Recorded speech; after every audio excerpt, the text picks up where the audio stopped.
Lee's making a killing out of Feeder Masters. Oh, yeah. Unbelievable. That's why I can be off on a Monday. The effort never equals the money. No. Never, ever, ever. It doesn't even come close. Lee drowning in £20 notes saying, I made this out of running matches. We can talk about this now. We haven't actually been able to talk about this for a good 3 or 4 years, I would say. How long ago that was? I reckon it was, yeah. But you're asking for trouble, yeah. You do not think about normal people who can afford wasting £50 going up against you. I will never buy another of your products ever again. You are a shame to angling. You are a Oh, strap it. Whee, look at that. Look at them done there. Oh. Now then, brothers, how we doing? Morning. Good. I'm all good. Afternoon or whatever. Christmas show. That's gone quick, hasn't it? Is this about number 9 or 10? I've got no idea. It's got to be 10, isn't it? It can't be 10. I think it's 10, Steve. 9 or 10, and Christmas is literally next week, which is frightening. And speaking of Christmas, the Way-In Secret Santa, did you get your gifts from each other / me? Got a couple of parcels, so I haven't opened them, though. I've got a couple of parcels. Not your love honey ones, Steve, are they? No, they're due tomorrow. Not been using that gold card again? No. Good. I've not received anything, so I don't know. Have you sent anything, or is this? Yeah, you know they've been sent. They've been paid for. Yeah, really? Yeah. Honestly, What, you not got nothing? They should be. According to Amazon, they should be due any second. Really? Yeah. Oh, hang on a minute. What timing? Are we going to get Oscars for this? Great timing. Christmas, young man. Some gifts. Santa's here. Hello, everybody. Hello, Santa. Tell you what, he's lost some weight. Oh, He's been on that Manjaro jab, isn't he? Yeah, I've used that lots. I always thought it were Pazza, but it's clearly not, is it? What, Santa? You got us a gift, Santa? I've got you some lovely gifts, young man. Have you been a good boy? I've been a really good I boy. knew you'd been a good boy. Well, look at my fantastic sack here. Oh, you've got a cracking sack there, Do you Santa. want to start with your gifts or? Go on. Well, shall we do one each and go round? Whatever. Can do. Go on, Yeah. then. I'll have one of mine to start with. Okay, well, I think this is quite appropriate for you. I'm going to reveal it this way for you first. What is it? It is.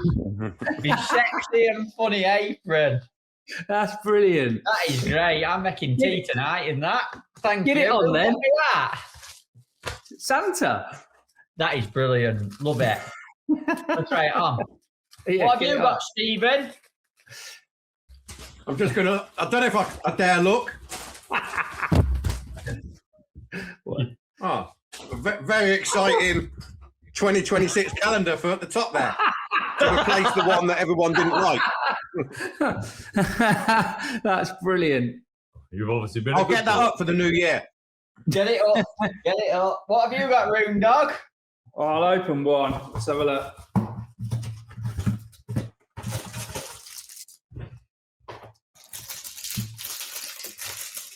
Not sure what it is. Looks like a bar of chocolate.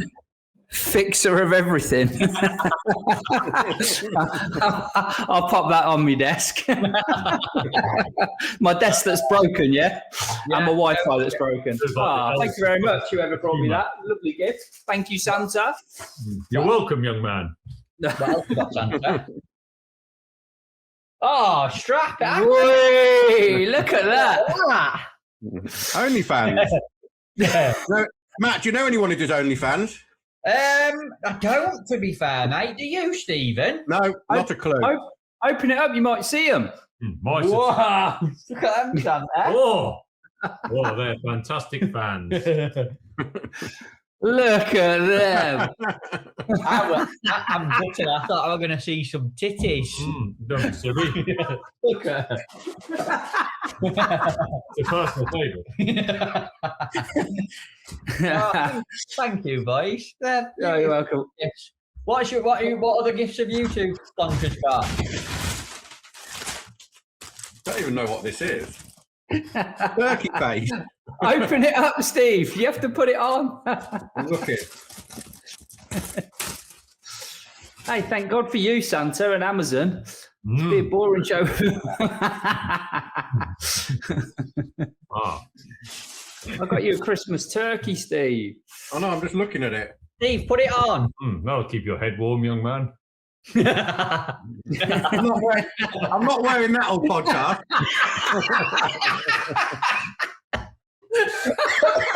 That is brilliant. Please wear that. Warm. Next round of Hallcraft. Wear it. Yeah, all the Christmas. I think if it's at Hallcraft, I'll cover the eyes. No refunds. Oh, look at this. Hold on. I'm guessing this is just a teaser and the real one's coming, yeah?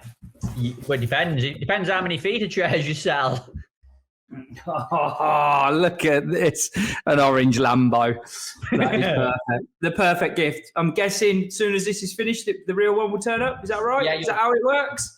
Saw it on your list, young man. We sorted it out for you.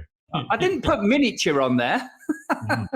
Well, actually, got one more gift here. This is from me to you. From Santa to you. Yes, here we go. I think it's a very appropriate gift for you. With your favourite angler. What a bonus. That's cute. That is brilliant. Can I wear it? I see you behind him in that picture, Matt. We'll get changed. Yeah. That is absolutely belting. You never shut up about that guy. It's really annoying. I see you was very close behind him then in that shot. Oh, very nice. Oh, yes, it's perfect fit. Look at that. Oh, amazing. Amazing. I've not seen him for a while, Kurt. No, have you not seen him? No, I've not seen him for ages. I'll see if I can sort him out for you. You reckon you could maybe get him on the show one day? I think we can sort that out. I'm going to go and see if I can find him. All right, Jack, see if you can find Lee Kerry, mate. This Santa's amazing, isn't he? What great anything happen. Santa sounds like Alan Scottorn. Does a little bit, doesn't he? Waglowitz. Red and crystal dibber. Fluted waggler. Do you think he'll be able to find Lee Kerry? I think he might have. Christmas, that would. I'm going to keep keep my pants on. Don't give it away who I was. Yes. Oh, hello, Lee. Welcome to the weigh-in, Santa. So, I mean, Lee. What a privilege, eh? Oh, yeah. Don't tell anyone. You can have a hug or anything. I always work lots of jobs. Tell you what, Lee. One of my extra jobs, that was. You know. Tell you what, Lee, you're looking in banging shape, to be fair. I understand why he has a crush on you now. Roone, are you trying to get in the Barnsley team? Yeah, you're in. No, you have to win you have to win your section somewhere to do that, don't you? I know, Matt's not been doing that. I think Matt's on the sideline. He's a bit like Salah at the moment. Yeah, I'm out. Yeah. He reckons he's been thrown under the bus. And he's got no idea what you're talking about. Who's no Salah? Does he play cricket? Yeah, first slip. You might as well at the minute. Straight in. Is Lee ready to upset everyone now? Yeah, you ready to be controversial? Is that what you've got to do? Yeah, you've got to be really nasty. You've got to do. This week on my social media, I got called a wanker. Yay! What was the context? Because apparently I wanted £50 pools. I was a selfish wanker. Oh, right. Yeah. And he'd lost all respect for me and my dad, and he wasn't going to buy any products from Guru or Ringers ever again. And what's his name? What's his name? I'll see if I can find it, actually. See if I can find him. We'll read him out. We could send him a gift, but we might have to get Lee to send him one if he doesn't want any Guru stuff anymore. No, when Lee's finished, Preston will be done as well. You could send him some Sonia Bates wafters and a pack of Preston Ready Rigs. It'd be perfect. Yeah. Perfect. You seem a little bit offended, Steve, by it. He's to angry, be fair, I've had some savage comments this week. People are very angry out there. There's a lot of angry people. It is Christmas. That's just a normal week for Frankie, isn't it? Taking all those comments. Yeah. He's, Yeah, it's to be fair. We got no views last week, so we had to get rid of him this week, Lee. So we thought we're trying to you'll help us get some views. Have you found who it was, Steve? You're going to name and shame? One or two. No, I haven't found. Oh, no, here we go. This might be it. Might be on this one. This is you really calling someone out on the way in. Can you hear my pistol shrimp clicking? He's doing it, Matt. Can you hear in the middle at night? Well, no, because I'm upstairs. Well, unless I'm in trouble and then I'm on the sofa. Here we go. John Kendall. Cheers, John. Morning, John. John. I'm going to read it out. You are a professional angler. You do not think about normal people who can afford wasting £50 going up against you. I respected you as an angler. You were up there with Ivan Marks. A world champion should conduct himself better, as should your dad. Profit is not everything. I will never buy another of your products ever again. I do not care. You are a shame to angling. Kids listen to you. You are a wanker. Finished it off well, hasn't he? Yeah. Fair play, John. Ivan Marks. You're like Ivan Marks and a wanker in one paragraph. That's amazing. No, I think that's a brilliant message, that. Yeah. Don't tell him that I asked for £60 pulls. That's brilliant. At least he's honest. I hope you have a great Christmas, John. You sound like a lovely guy. And if ever you see us out on the bank, make sure you come and say hello. He's on the naughty list, is John. Is he? He's on the naughty list. Is he? Yeah. Tell you what, John is. John's the Grinch, isn't he? You should get him on the show at a Christmas special as the Grinch next year. I reckon he's lovely, really. He just wanted some airtime. He's got some now. He's got it, hasn't he? Well done, John. Straight in with a question here for you, three of you. And there's a few that are linked. There were a little theme that sort of fell off the back of the last couple of shows. So I've compiled. What, Steve Ringer's a wanker? Yeah, basically. Is that how you're gonna? I know you always like some clickbait on your. Yeah, that could be a thumbnail, couldn't there? And he could just be in the room going like that, taking his head somewhere on. I dread to think what's going to have to happen after the show with you, Per. Careful. Dean Bradford. It relates to sponsorship. And I thought this is a good question, and a few people have hinted at it, so I wanted to get it in for the first one. Do you think that sponsorship is based on angling ability anymore, or how many subscribers / social media followers you have got?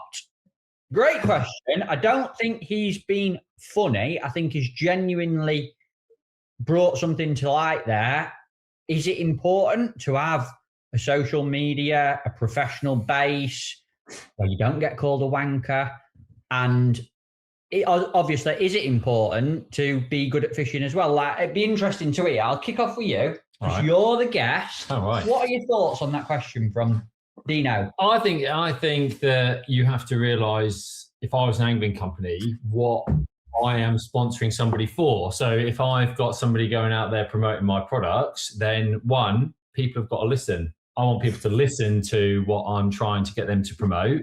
So you might be the very best of the best, but if you only fish in a 5-peg, if you might be the best of the best pleasure angler ever and never fish a match and catch more fish than everybody, and you only tell John how good you are at fishing, but it's not enough. If I'm a company, I want somebody who people respect and who people see on a regular basis. So what you tend to find is a lot of people do have followers, but that is because they're good at fishing. They're very good at fishing. And obviously the differences at different people at fishing is only small, but you know,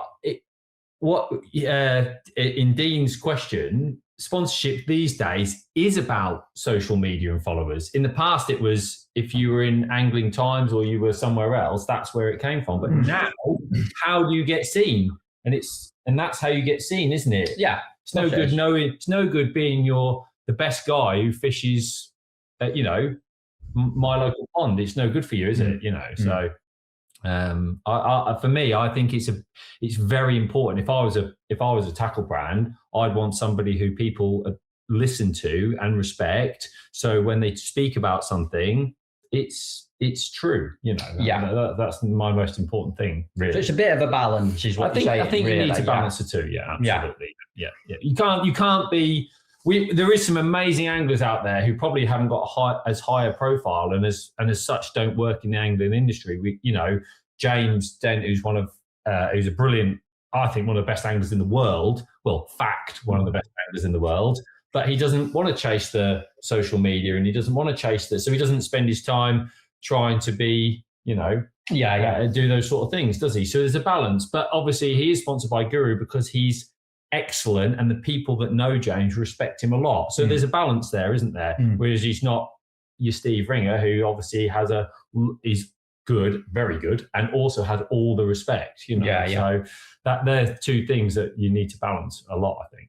What do you think, Roon? Obviously, it'd be interesting to hear your thoughts, because you have to build teams of sponsored anglers. You have to work with sponsored anglers. You commit deals to people. It'd be interesting to hear your take, and maybe a little bit about how it's changed over the years, because you've seen it come from magazine-style days, and even before that, through to exactly what it is now, where media and your brand are obviously very closely linked. Yeah, I think Lee nailed it, to be fair. That's pretty much what we do. But at different levels, like at entry level, if you see someone with a bit of potential, like I use our little Rob Swan as a great example. We met him when he was a little tiny kid at Match Academy. And you can tell from day one, really, the attitude of the person, their sort of determination and effort they put into their fishing.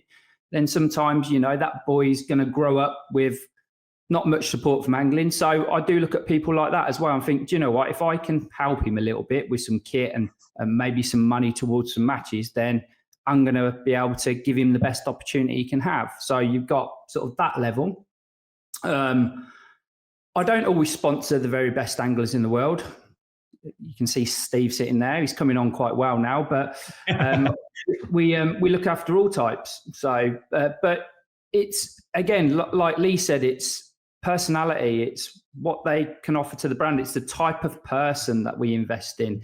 Someone that's behind the brand 100%, not just using it for a bit of spare dough.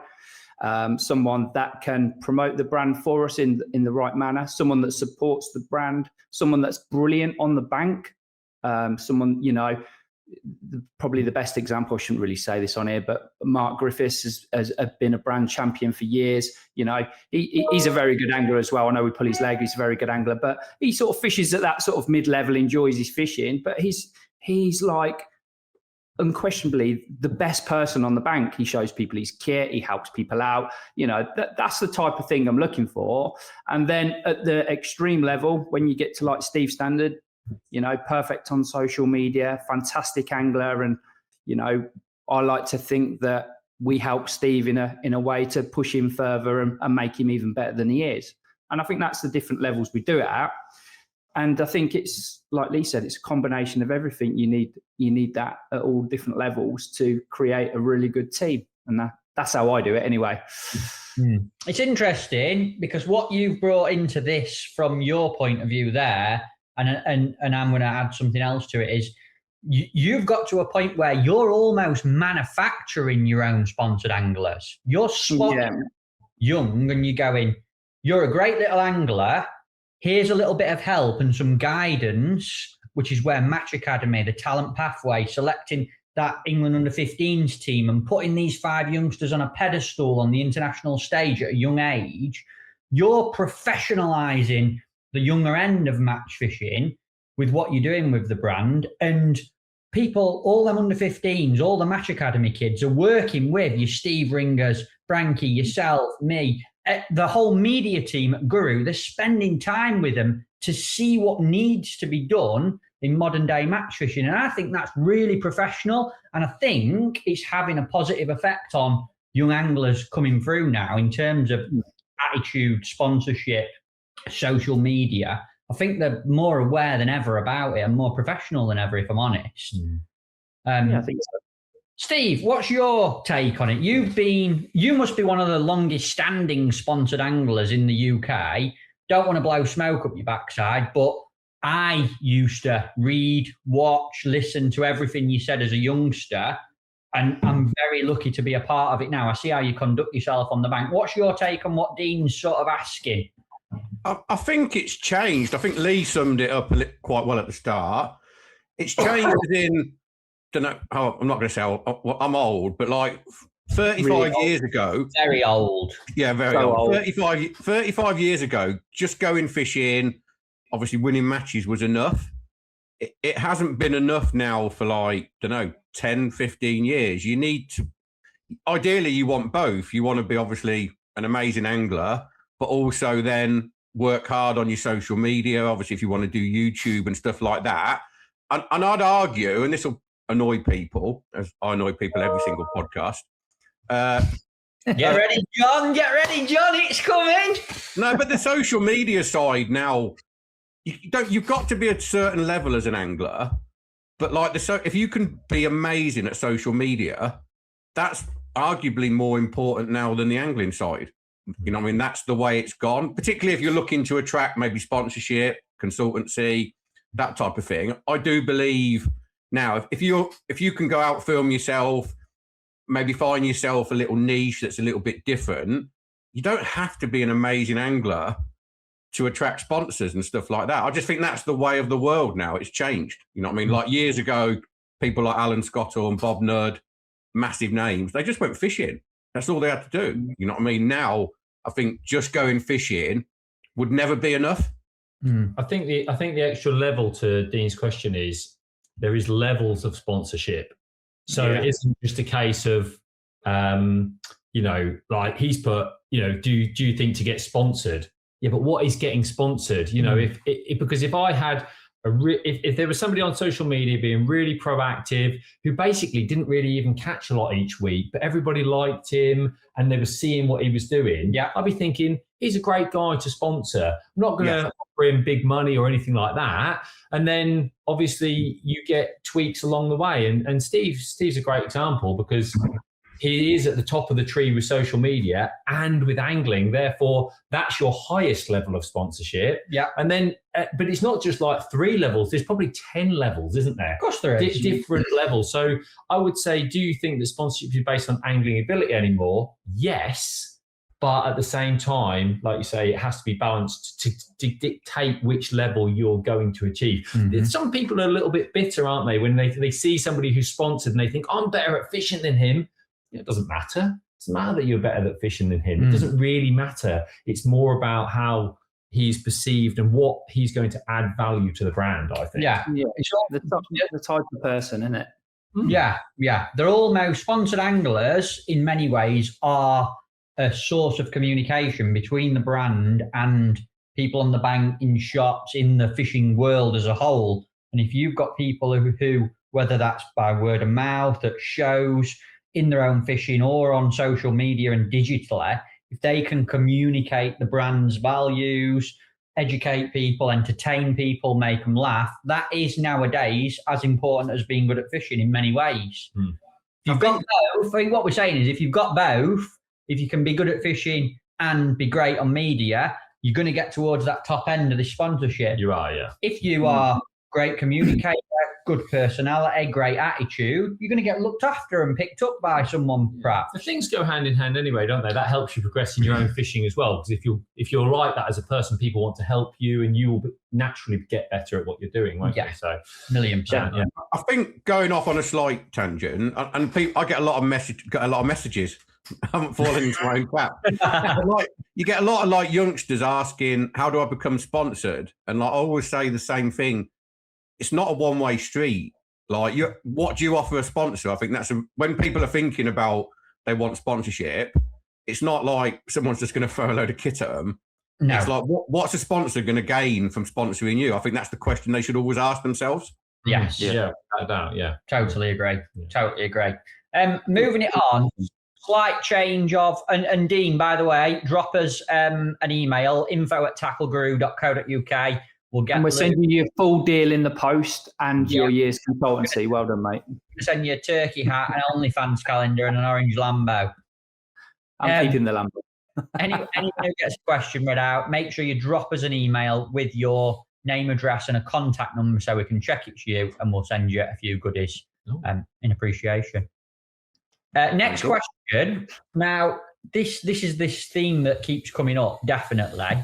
And I think it's really interesting. And I obviously know Lee's got a little bit of background in this. So I wanted to make the most of these style questions while we've got him on the show. Russ Shipton Angling 6261.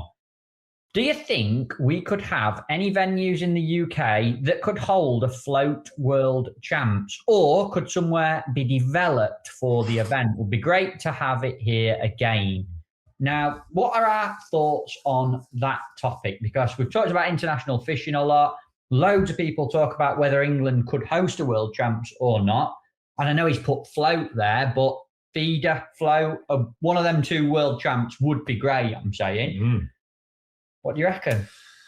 Yeah, I mean, it's a great question. It's a question we get asked all the time. You see that question, don't you, a lot? Oh, we should host it. And I think there's an appetite in the UK for people to want to do it, like want to see it again. Agree. So we can talk about this now. We haven't actually been able to talk about this for a good 3 or 4 years, I would say. Now we can talk about it. How long ago that was? I reckon it was, yeah. It's just after COVID, I think. So basically, the Angling Trust set up a committee to try to find a venue, to try to host it. And I don't think that's a secret, because actually they were down as one of the possible choices, that England was down as one of the possible choices to host the match, weren't they? Yes. And we looked at different places, and the obvious place to go and start was to see if Home Pierpoint was possible. That is the famous, obviously, place. It's nowhere I hadn't fished there. You know, you hadn't fished there. Never seen it. Growing up, we all heard about Home Pierpoint and how great it was. So we actually went. So we went to Home Pierpoint. I was part of the team that went. We met with the guys there. They were happy to allow fishing there. They were happy to work with us. A massive obstacle was the cost. You've got to remember that place runs on, it's paid for by rowers. In the region of £20,000 for the week was the estimate of the cost. It's a lot of money. It's a lot of day tickets. So, it's a lot of money for that sort of thing. We looked at logistics. Is it fishery pellets only that? It is only fishery pellets, and the pools are high, I've heard. So, but you're asking for trouble, yeah. All of that into account. And we actually worked with them to try and set it all up. And this went on for weeks and weeks and weeks. And then we figured out how we could raise the money. So this isn't a small project. This was a massive project. And then we went and had a fish. So we actually fished at Home Pierpoint. This is 3 years ago. Yeah. We pre-baited. They allowed us to go and fish. We pre-baited, and we caught nothing. There was one. How much was your day ticket, Lee? Was it 20 grand for the day ticket? They give us a discount, yeah. It was actually Sean Ashby fished, and he caught the fish that was caught, and it was a massive bream. And when I say massive, it was about £11. No. Yeah, on the pole. And then we in a 4 elastic. Yeah, played it for ages. I mean, obviously these fish haven't been fished for 20 years. Wow. And then they scanned it, and basically the only thing in there was this shoal of like massive bream, not many at all, and eels. And effectively, it was deemed it was just barren. There was none of the rest of us had a bite. And when they scanned it for the fish, there was just so few fish. So we had to rule it out, because stocking Home Pierpoint, if you've not been to Home Pierpoint, you stand there and it's like, how would you stock this? You can't, and then you can't police it with cormorants and those sorts of things. So it was a massive project, and we also looked at the River Trent. We actually pegged out the Trent. So tell them about that, because obviously you came for the Trent. Yeah, for the Trent when I went on the recce with it was like a committee, wasn't it, of people trying to help get the world champs here. And we went to Burton Joyce. What we thought is the feeder one, which you'll be interested in, Steve, on the river could be great, because you don't have to worry so much about things like line of sight, people having a pole limit. And if you could get everyone on the Trent, imagine how good a world champs that'd be. Oh, it'd be incredible. And obviously, one of the criteria is you have to be able to drive behind your pegs, which obviously that section. Yes. And we made the effort. We pegged it. We went and pegged it. We literally pegged it. We assumed there'd be 40 teams. Like, could you get 40 teams? And we did it all. But unfortunately, you're always working with different people in these, and the logistics of getting it done, and clubs and the access and all the rest of it just limited it. And effectively, we couldn't use the venue. And I understand the reasons why. They're trying to obviously protect the venue and protect the fish and that sort of thing, because in all honesty, World Champs are brutal. They are brutal. There's people from all different countries coming. Obviously, they have different aspects of what they're, how they perceive. They're not going to nurse a barbel back to life. Unfortunately, that just isn't what's going to happen in the World Championships. And that has to be the honest conversation that's happening. So you can't do it. And they were the two key venues really that we looked at, and it was basically decided that we can't do it. There's too much involved for us to do it, and we just don't have the venue suitable to do it. And it was really just deflating, wasn't it? Yeah, because going into the project, obviously everyone is pumping, buzzing. Maybe we could make this happen. The excitement of trying home Pier Point, the excitement of pegging the Trent out, and we also had Dean with a guy called Dean Luke, who was working as he was absolutely brilliant. He headed it up. Yeah, he was fantastic. Was Dean really? He was good. Like a professional organizer of high-end sports event style things, and unfortunately, I think budget ran out, and he ended up on a bigger project. Yeah, and he departed, and the person wasn't there to carry it on. But I think it's important to say that the effort has been made. Like it wasn't a little effort. It was 18 months of relentlessly trying to get it sorted with some of the best people involved in angling. And it was a real shame. But where would we have it, guys? I just don't know. Name the venue. Didn't that have a rowing course? Can you two think of anywhere else other than what we're saying there for World Champs? Didn't that other rowing course get looked at? The one in London area. Yeah, we went and looked at that one, the one where the Olympics was. Yeah, we went and looked at that one, but again, it's a similar sort of scenario at the end of the day, unfortunately. And I don't think that was as good for access either, in and out. There was issues, and obviously where it goes after the Olympics, it was all tied in with other people. So it's never quite as straightforward as your dream tells you. But yeah, I think the only way you can do it is to build your own. That's the only way I can see it being done, and that's something I'd love to do. And it's been spoken about, and I've got the green flag if we can get there. But again, you've got to find the land. There's so much red tape. It's a massive job, but it would be absolutely amazing. And it'd be great for the economy as well in the areas if we ever pulled it off. And obviously, it's something to be very proud of. I've won it for years. I'd love somewhere like Zeghead, that sort of thing, plonked in the middle of the UK, just literally designed for fishermen. F the rowers off, they can do one. I might let them have a go when we're finished. Charge them a load of money. Let me tell you, 20 grand a row.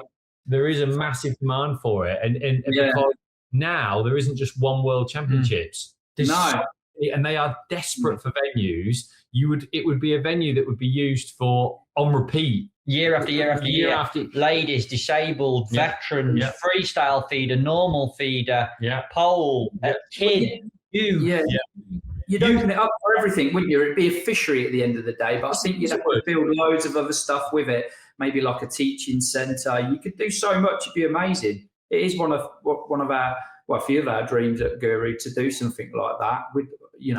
We've got the people to do it, but it's just finding the location and a few million quid. So I was going to say the investment is unbelievable. A lot of these countries, they build a road behind venues. When we go there, the road's been literally just done, and you think, oh my God, this has only just been done, this road. And we're driving in places, we all look at each other like, should we be driving here? Because in the UK, you never have to drive there. Look what they did in Inniscarra. Incredible. Wow. Incredible. Like putting the rock face to build roads and stuff. It's just the other question that's tagged on to this, it's from a different guy, but I wanted to bring it in because I'd like your people's opinion on things like depth, how you'd have it, what shape, what facilities you'd have. And it links so well. It's a question from a guy called Sam Hampson, 1992. And literally a few posts below what Russ had put, he put, if Guru were to have an unlimited budget to go and build a state-of-the-art world-class match fishing venue, what would you include there and why? Like, what would you, I'll go to you, Steve. What would this venue that we are idealizing for this kind of event, how would you build it? What fish would you put in it? What would the contours be? What facilities would you have there? I think if you wanted to maximise it, the potential of it, it'd have to be like a rowing course type venue.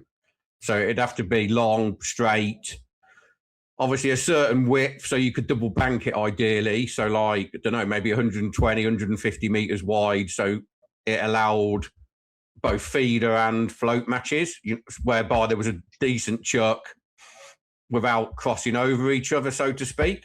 Like, you know what I mean? Like Plovdiv's a good example of that. Obviously, we went there, rowing course, dead straight line. They put a corridor of boys down the middle for feeder, so everyone had plenty of water to fish in. So I think it'd have to be that type of design. And then depth-wise, I'd want it like, 6 foot, maybe 5 to 7 foot, certainly no deeper than that. I think that's a nice depth. Everyone can sort of cope with that. You make it any deeper than that, and I feel like people struggle to cope with deep water, particularly if you're going to use it for beginners and stuff like that. So maybe yes, I'd say 6 foot would be the perfect depth. Species-wise, whether we like it or not, carp put bums on seats. Yeah. So for me, it'd be carp, skimmers. I'd probably put some roach in, but carp and skimmers seem to go really, really well together.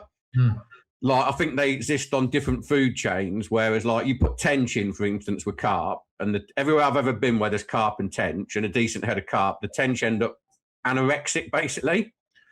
It's like they can't compete. So like, if it was me, carp and skimmers, I'm not quite sure on percentages, but you need carp. Whether people will be sitting watching this shouting now, don't want mud pigs in that fishery, blah, blah, blah, hook a duck and all that. But the fact is, without carp, the UK angling trade, amount of anglers, it'd be completely screwed, basically. So carp, don't know, £2 to £6 probably, an odd double, just again to add a bit of excitement.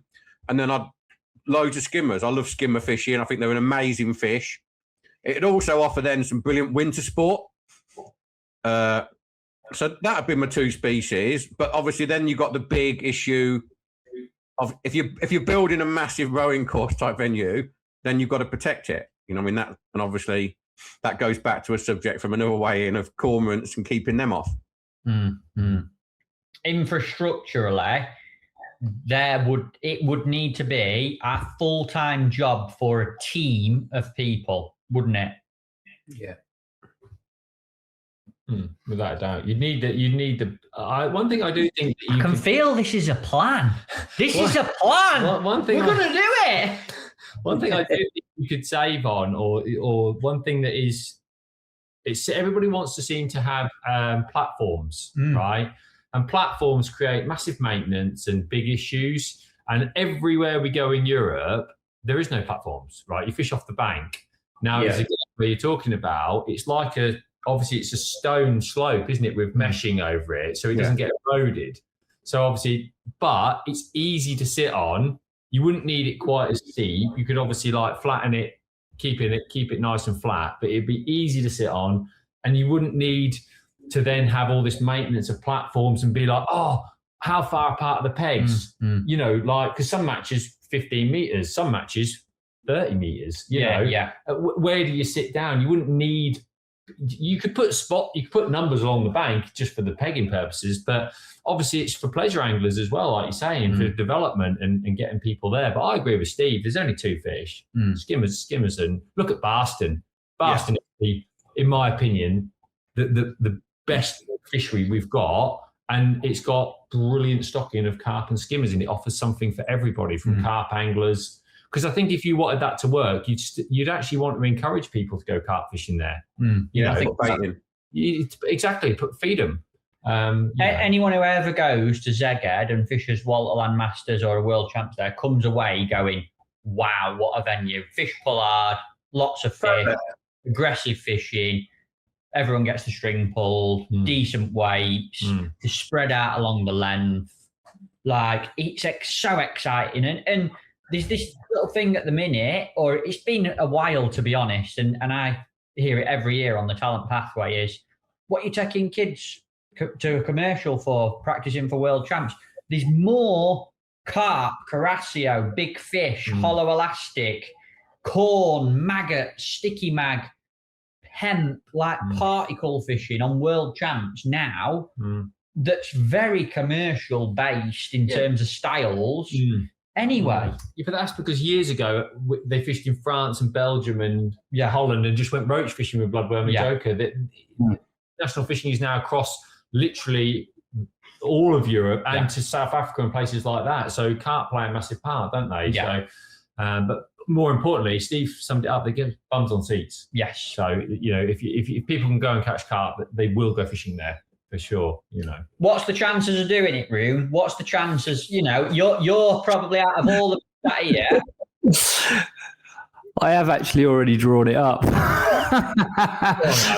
we have developed it, and we're quite a long way down the road with actually the development. I thought you were just looking at OnlyFans on your phone. You weren't. You were no. I was trying to find this.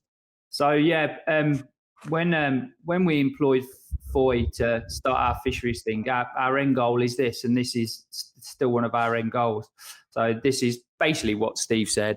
It's a great big rowing course, and we've developed loads of things. There's an indoor fishery there, classrooms, and then I think you need stuff like external stuff like cafeterias, other shops and stuff to create a whole line of income that you could bring to the place and to the area to make something like that happen, because that is one hell of a massive venue. That one was based on 2 kilometers long, so you could fit everyone in.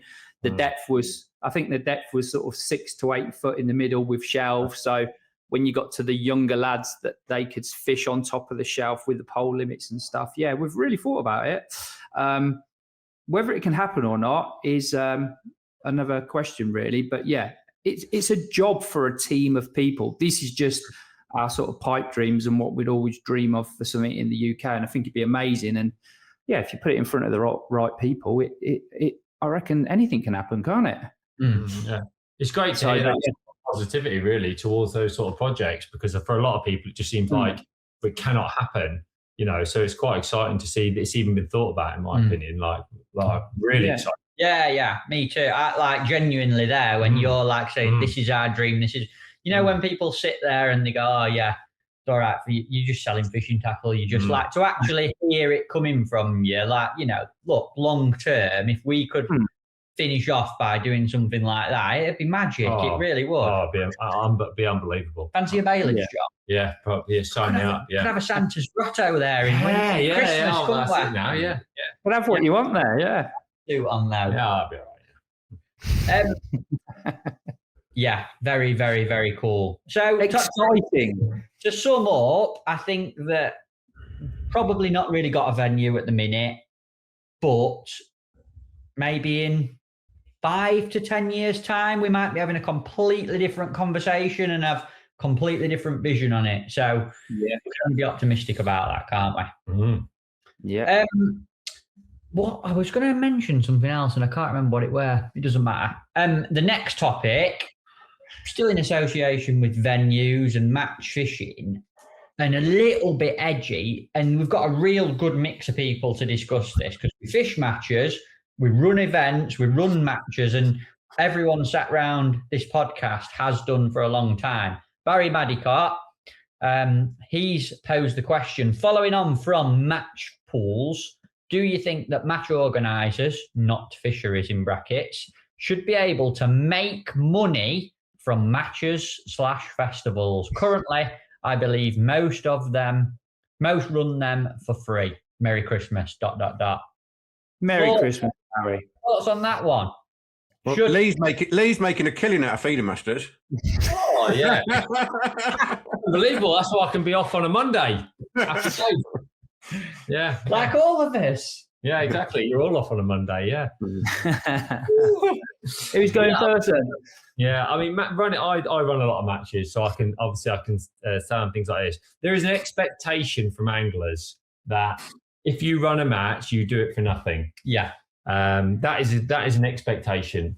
I think with the amount of effort it takes to run a match, that's completely wrong.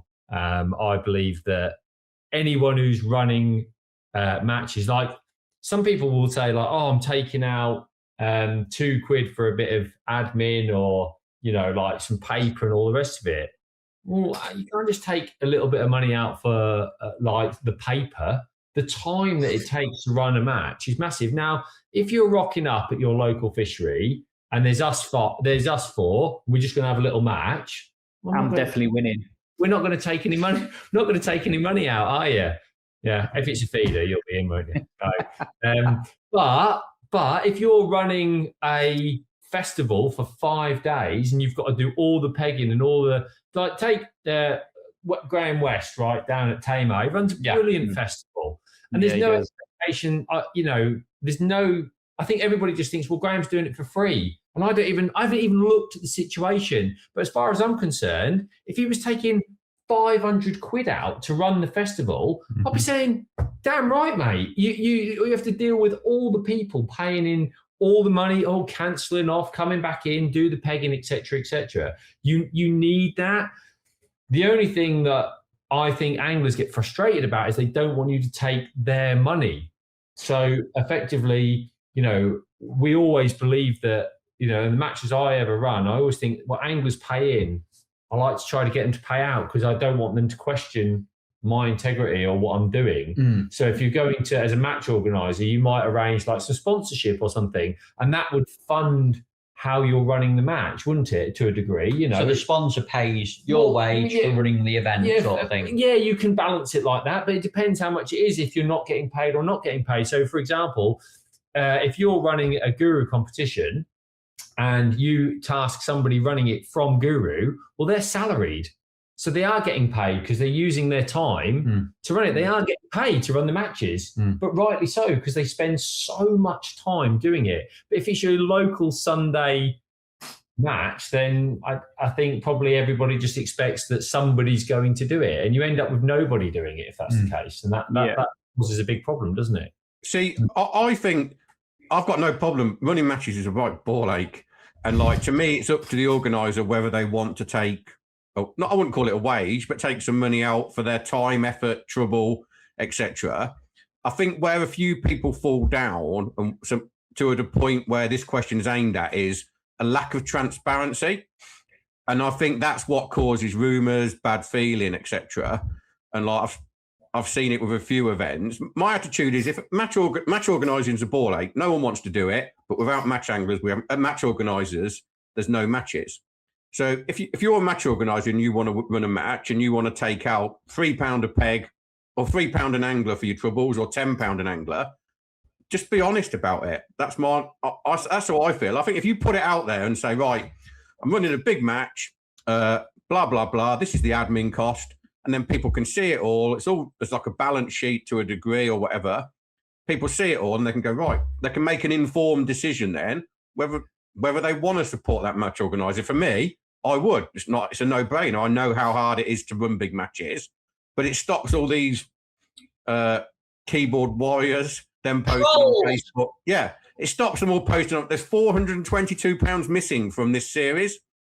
And it's like, it's ridiculous. But like, I just think the way around it is, for a match organizer, just say, look, I'm running this series. I'll be taking £500 out because it's an absolute ball ache to run. It's going to take me loads of time, loads of effort. And if you don't like it, don't book on. Absolutely. And if you knew that if as an organizer, you knew you were earning £500 by doing something good, it's a little bit of fire motivation to be professional, to be good. Like, surely that's a good thing. I think it's a good thing. I think it makes it more professional. And like I said, I've got no issue.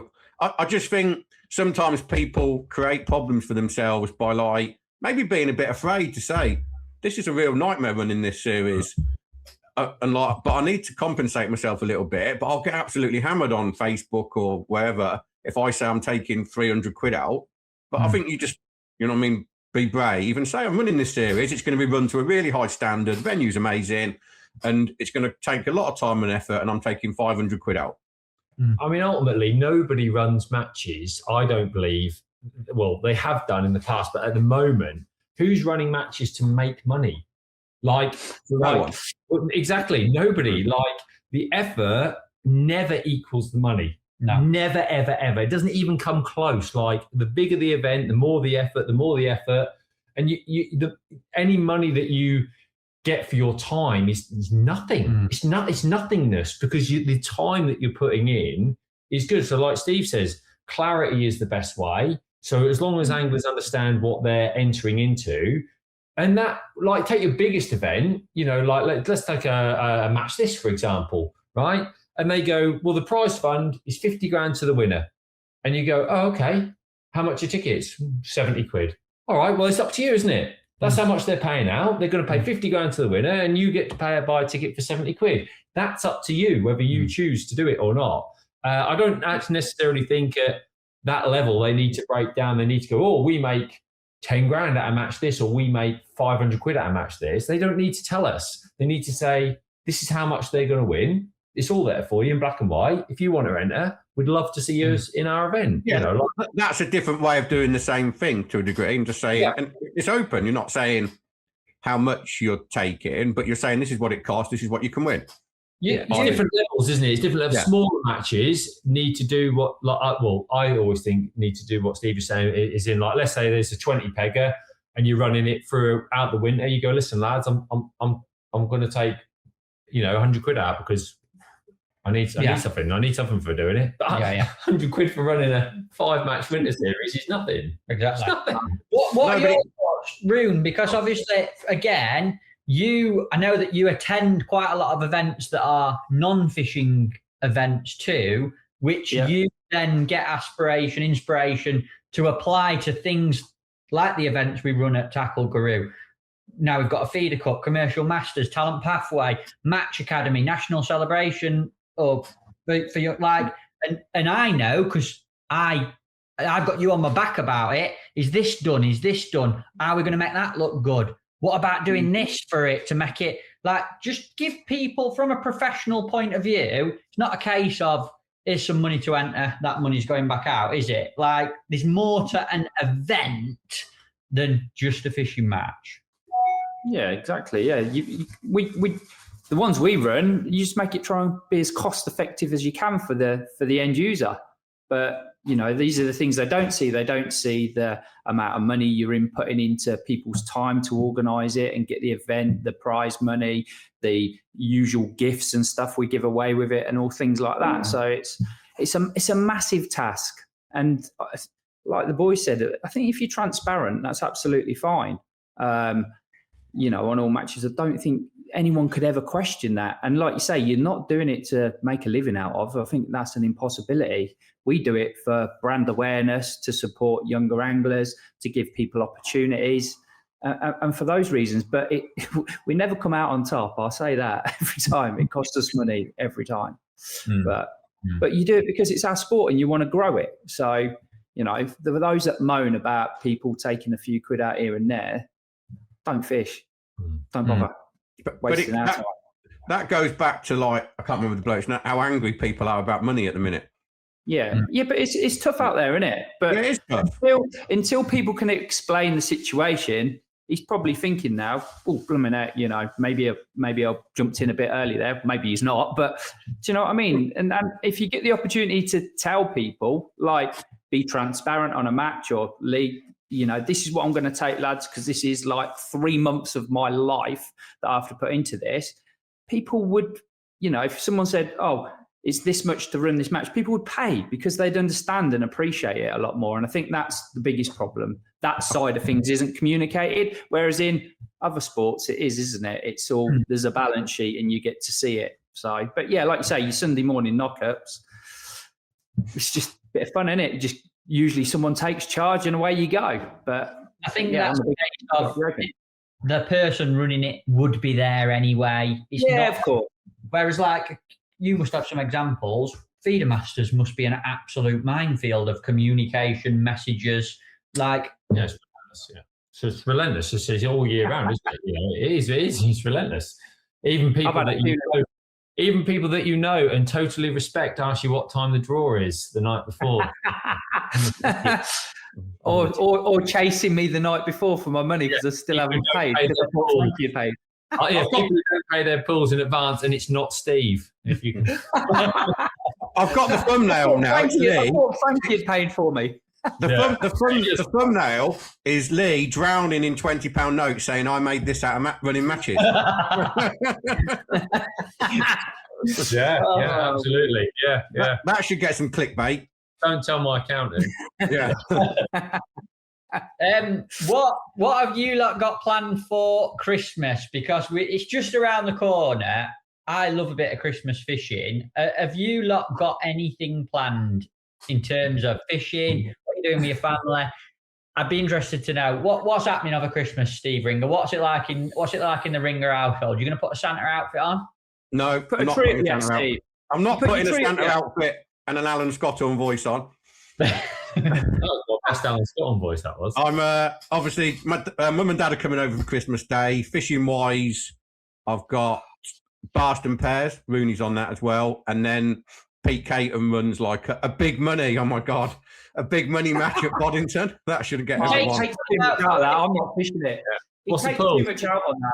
Yeah. Pointless. To be honest, I can't remember the pools, but he always charges like an extra 20 quid on the normal one, so you can generate a decent payout, which is a crime apparently. Yeah. Hey, and you know the worst part is it's sold out. You know what I mean? So obviously people don't take it.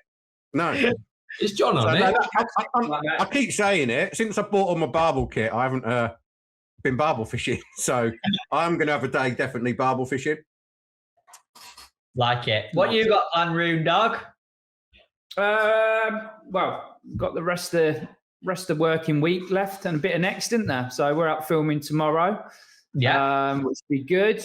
And then match-wise, yeah, we've got the live podcast on Thursday. That should be really good. Me, you, Ringer, and Bennett.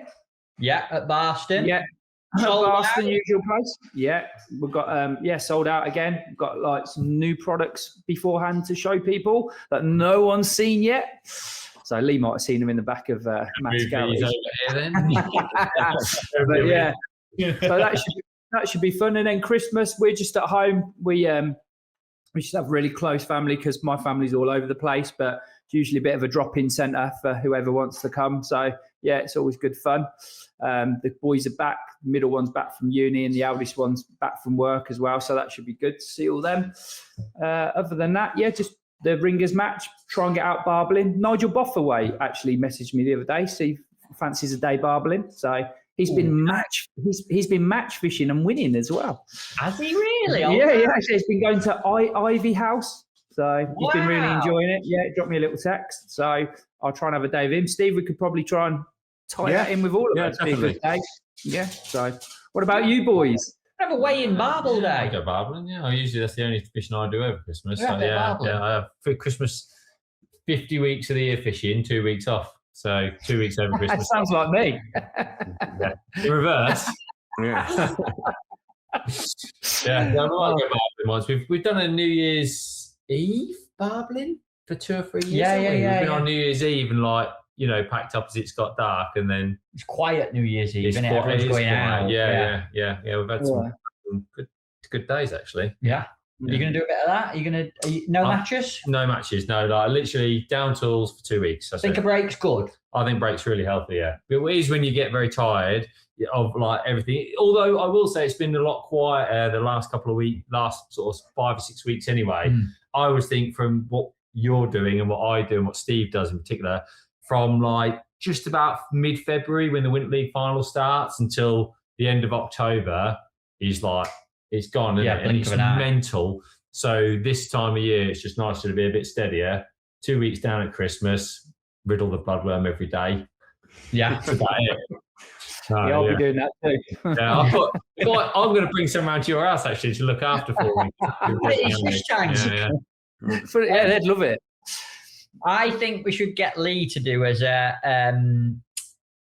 pick me an angler because he's but I want to know what you're doing for Christmas first. You haven't told us what you're doing. Yeah, he's fishing every day. I'll tell you what he's doing. Babysitting he's doing. What time do you want me to come around Christmas Day? Well, obviously, whatever time you want to come around Christmas Day is. I said obviously, usually stay over, don't you? Yeah. Christmas Eve into Christmas Day. So yeah, I'll come over. I'll see you there. Yeah. I'm literally. It's obviously first Christmas with little Polly, but I don't think she'll do a lot. She's just a little blob at minute. So take her around, see a bit of family. Going to fish Foy's 2-dayer at Kivet, and he's got a nice little Silvers 2-dayer. Silvers, you didn't tell me about that, have you? 2-day Silvers. Yeah, when's that then? 27, 28. Ooh. Right. Yeah. Yeah. Get on it. No. Maggot. Do 3 days in a row there. I don't like silver fishing though. And that's about it. I might try and come barbling with some of you boys if you fancy a day out and weather's good. If you get some good conditions, love a day on river. Yeah, let's book a day. We'll all get down there and take over the river for the day. Shall we? Yeah, definitely. That's it though. That's it, boys. Nothing too exciting. A little bit of a break. And I look at my OnlyFans calendar, wear my new apron. That's it. Sleep in your t-shirt. Sleep in my t-shirt. Yeah, happy days. Yeah. What a year he's had. What a year. Name me an angler. Right, so you've got to get us 3 to name you an angler to execute a certain situation. I've got to think of a situation. You've got to come up with a situation. It's got to be interesting and good. I wish you could have at least warned me about this. Here at the moment. What I would say is, while Lee's thinking, everyone listening, thanks for tuning in to the weigh-in so far. Today, there's been some really cool questions. Can England host a float fishing or feeder fishing world champs, and where? If you've got any ideas of venues, let us know. What do you think about sponsorship in fishing nowadays? Is it given away too easily? What is top level sponsorship? Who deserves it? Who doesn't? And also Sam's question about if we were going to build a venue, how would we make it? Let us know in the comments. If you were going to build a venue, how would you make it? What fish would you put in it? What would your rules be? What other facilities would you have on site? And also, Barry Madacott, do you lot think that match organisers should make some money from running matches? It's as equally important to us. We literally sit the night and the morning after the show, reading, screenshotting, divulging into your comments, and it gives us a real good feel of what you lot think, and we're really interested in your opinion. So please let us know in the comments about everything that's been discussed today. We'd really appreciate it. Kez. I've got it. Yes. Okay. Person to answer first. All right. Okay. Steve can answer first, and it is. I'm going to make it summary. Ooh. Right. It's a big match, and you need £50 last 30 minutes down the edge. Who you picking to catch you £50 in the last 30 minutes? It's clearly carp, by the way. So obviously you probably need 7 or 8 big uns in the last. Who can do that for you? It's a good question, to be fair. I think it's obviously someone like Andy Bennett's amazing, but he'd only get 2 out in that last little bit. So he isn't going to catch me £50. I tell you, his name's already come up actually on this podcast, and I've watched him quite a lot. And he's not a household name, but he's mega aggressive when he gets fishing the edge. And like that's Mark Griffiths. Like I'm not saying he pulls their heads off, but he knows how to land. He fishes my sort of style, as in big, heavy elastics, big hooks, heavy line, and he knows how to land. Yeah, he knows how to land big fish fast. Where, don't know, I feel like because of the F1 scene, that big carp in the edge, making the most of the last hour, last 30 minutes, whatever, it's been lost in recent years. But whenever I've watched Griff, you know, I mean, he gets loads of criticism, obviously takes loads of flack, but he's bloody good at that, like, catch, you know what I mean, executing, like, a margin extraction in the last sort of 30, 45 minutes. You've just made his Christmas. He is absolutely pumping now. Isn't he? He's got this t-shirt on his way. Stephen Griff! I'm back for him. I'll be his favourite angler again now. All the people in the world are fishing and you chose Griff. Only because I've watched him a couple of times and thought, to be fair to him, he's a bit underrated. And like, I thought, I've watched him and thought, fair play. He's good at carping. Brilliant. He's really good at that. Good shout. It's a good shout. No one in here. Go on, Maroon, you're next. It's so easy for me. There's only one, and you'll never beat him. That's Pete Upperton, best margin angler in the country. Good shout. Good shout. That's what I was going to say, you bugger. Yeah. Well, everyone should say he's the best, isn't he? You know, he's He's a detonator at that. He usually ponders around for a few hours, catching odd bits, doing other things, and then just knows that he's going to absolutely empty it down the edge. And if you put meat into the equation, there's no beating him. Yeah, that was it. That had been a different question. Yeah, meat angler. Who are you going to pick, Matt? I'm going to pick someone that is ridiculously consistent commercial-wise, and I've seen him do it at Whiteacres. I've seen him do it in a lot of situations. Andy Power. I think the power is just deadly. He's one of them, like, if he's nearby and you see his elastic out late on, you're screwed. You're absolutely screwed. He's an absolute weapon. So good. Fits into the, he's not a big shouter. He's not a massive social media person. And I know that a lot of people associate power. Well, this is a power bum kissing session for me. But a lot of people associate him with commercials. Trust me, he can do everything in fishing, and sacking up in the last half an hour down the edge. Wouldn't want to be anywhere near the kid. I think he's incredible. He's awesome. So I'm going to pick Andy Power. If I had to put my money into one and put him against everyone, I'll pick Power. Good shout. Great. Come on, Keza. Yes. I'll tell you what I'd pick, right? And you're never gonna, I'll tell you what I'd pick. I've seen Oliver Scotthorne catch some huge weights down the edge late on. Usually because he's got nothing in his keep net and he's throwing his stuff up in the air.